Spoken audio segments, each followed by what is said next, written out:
नमस्कार दोस्तों, स्वागत है आपकी अपनी YouTube चैनल राजस्थान बेरोजगार छात्र संघ। दोस्तों, पंचायती राज विभाग में जो महात्मा गांधी राष्ट्रीय ग्रामीण रोजगार गारंटी अधिनियम है, उसके तहत यहाँ पर आपको पता है कि संविदा आधारित भर्तियां निकाली थी, चाहे वो लेखा सहायक की हो, चाहे वो कनिष्ठ तकनीकी सहायक की हो।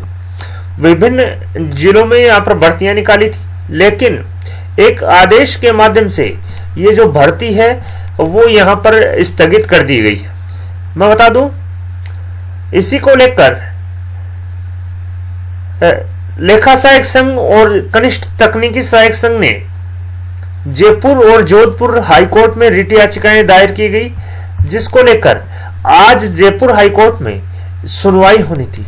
मैं बता दूं, यहाँ पे आप देख सकते हैं नरेंद्र सिंह और राजपुरोहित जी का जो केस था उसकी सुनवाई होनी थी, उसकी सुनवाई हुई। यहाँ पर आप देख सकते हैं दिल्ली कोर्ट नंबर 7 में यहाँ पर सुनवाई हुई 5 मार्च को। मैं बता दूं, पेटिशनर की तरफ से R.K. गौतम ने पैरवी की और यहाँ पर इन्होंने बताया कि संविदा पर भर्ती क्यों की जा रही है, क्योंकि राजस्थान हाईकोर्ट में आज नरेंद्र सिंह की याचिका पर सुनवाई हुई।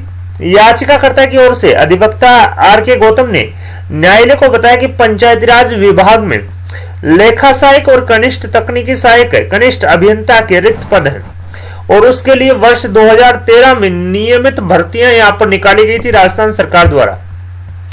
साथ ही मैं बता दूं, लेकिन जो उक्त भर्तियां हैं वो वर्ष 2017 में विभाग द्वारा बिना किसी कारण विड्रॉ कर ली गई थी।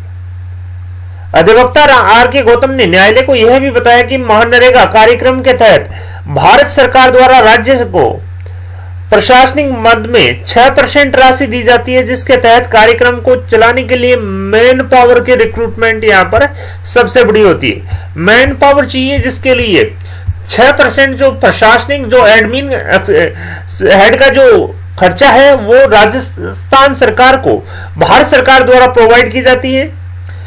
उसमें राज्य सरकार नियमित रूप से कार्मिक भी लगा सकती है। साथ ही यह भी बताया कि विभाग द्वारा जिलेवार जो भर्ती की जा रही है उसमें जिले के स्थानीय निवासी को 10% अतिरिक्त अंक दिए जा रहे हैं, जो कि नियम विरुद्ध है। साथ ही यह भी बताया कि माननीय सर्वोच्च न्यायालय में उमा देवी बनाम कर्नाटक सरकार का एक केस भी हुआ है, जिसमें सरकार द्वारा शोषण नहीं किया जाकर जो शोषण नहीं करने का सिद्धांत प्रतिपादित किया गया था, सरकार द्वारा शोषण नहीं किया जाकर एक बार में संविदा कर्मचारियों को समायोजित किया जाए, परंतु सरकारों द्वारा ऐसा नहीं किया जाता। बार बार यहाँ पर संविदा के रूप में कार्मिकों को नियुक्त किया जाता है, उनका शोषण किया जाता है। इस पर प्रारंभिक सुनवाई करते हुए न्यायालय ने नाराजगी जाहिर करते हुए मैं बता दूं, यहां पर न्यायालय ने प्रारंभिक सुनवाई यहां पर की और इस पर नाराजगी व्यक्त की।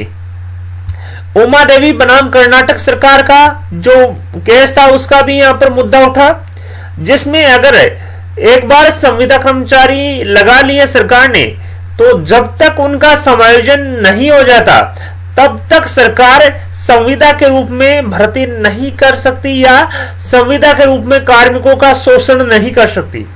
उमा देवी बनाम कर्नाटक सरकार का यहाँ पर महत्वपूर्ण केस की डिस्कशन हुआ। साथ ही इस केस की जो प्रारंभिक सुनवाई करते हुए न्यायालय ने नाराजगी जाहिर करते हुए सरकारी अधिवक्ता को याचिका की कॉपी दिलाते हुए राज्य सरकार से इस संबंध में जवाब मांगा है और इस साथ ही यहाँ पर यह स्टेटमेंट भी दिया गया है कि उन्हें इस भर्ती प्रक्रिया को रद्द कर दिया जाए। तो दोस्तों, आज यहाँ पर मैं बता दूं, नरेगा के माध्यम से जो भर्तियां निकाली है कनिष्ठ तकनीकी सहायक और लेखा सहायक की, उस पर सुनवाई भी राजस्थान हाईकोर्ट की जयपुर बेंच में। कोर्ट नंबर आप देख सकते हैं यहाँ पर 5 कोर्ट नंबर 7 में डेली केसेस के रूप में केस लिस्ट हुआ। पेटिशनर की तरफ से R.K. गौतम ने यहाँ पर पैरवी की, साथ ही सरकार को नोटिस जारी करते हुए जवाब तलब किया है। यहाँ पर अधिवक्ता R.K. गौतम ने बताया कि वर्ष 2013 में मनरेगा योजना के तहत कनिष्ठ तकनीकी सहायकों और लेखा सहायकों को नियमित करने के उद्देश्य से भर्तियां निकाली गई थी। पंचायती राज SSR भर्ती निकाली थी, लेकिन बिना किसी कारण से वर्ष 2017 में उन भर्तियों को विड्रॉ कर लिया, कोई किसी भी प्रकार का कोई रीजन नहीं बताया। साथ ही मैं बता दूं, अधिवक्ता आर के गौतम ने यह भी बताया कि भारत सरकार द्वारा राज्य सरकारों को मनरेगा में कार्मिकों की नियुक्ति हेतु 6% जो प्रशासनिक मद में पैसा दिया जाता है, जिससे वो नियमित कर्मचारी भी एम्प्लॉयमेंट यहां पर कर सकते हैं। लेकिन सरकारें जो संविदा पर भर्तियां करती है और उनका शोषण करती है। मैं बता दूं, साथ ही 10% का जो मुद्दा था वो भी उठा, जो स्थानीय इस भर्ती में जो स्थानीय जिले के निवासी को 10% अंक दिए जाते हैं, वो भी यहाँ पर अत्र जो नियम विरुद्ध बताए। साथ ही न्यायालय में उमा देवी बनाम कर्नाटक सरकार का जो महत्वपूर्ण केस था, उसकी भी यहाँ पर जमकर जो है पैरवी की गई, जमकर यहाँ पर उठा न्यायालय में। साथ ही उन्होंने कहा कि एक बार संविदा में जो संविदा कार्मिकों को समायोजित नहीं किया जाता, तब तक यहाँ पर दूसरी भर्ती संविदा के रूप में नहीं की जा सकती।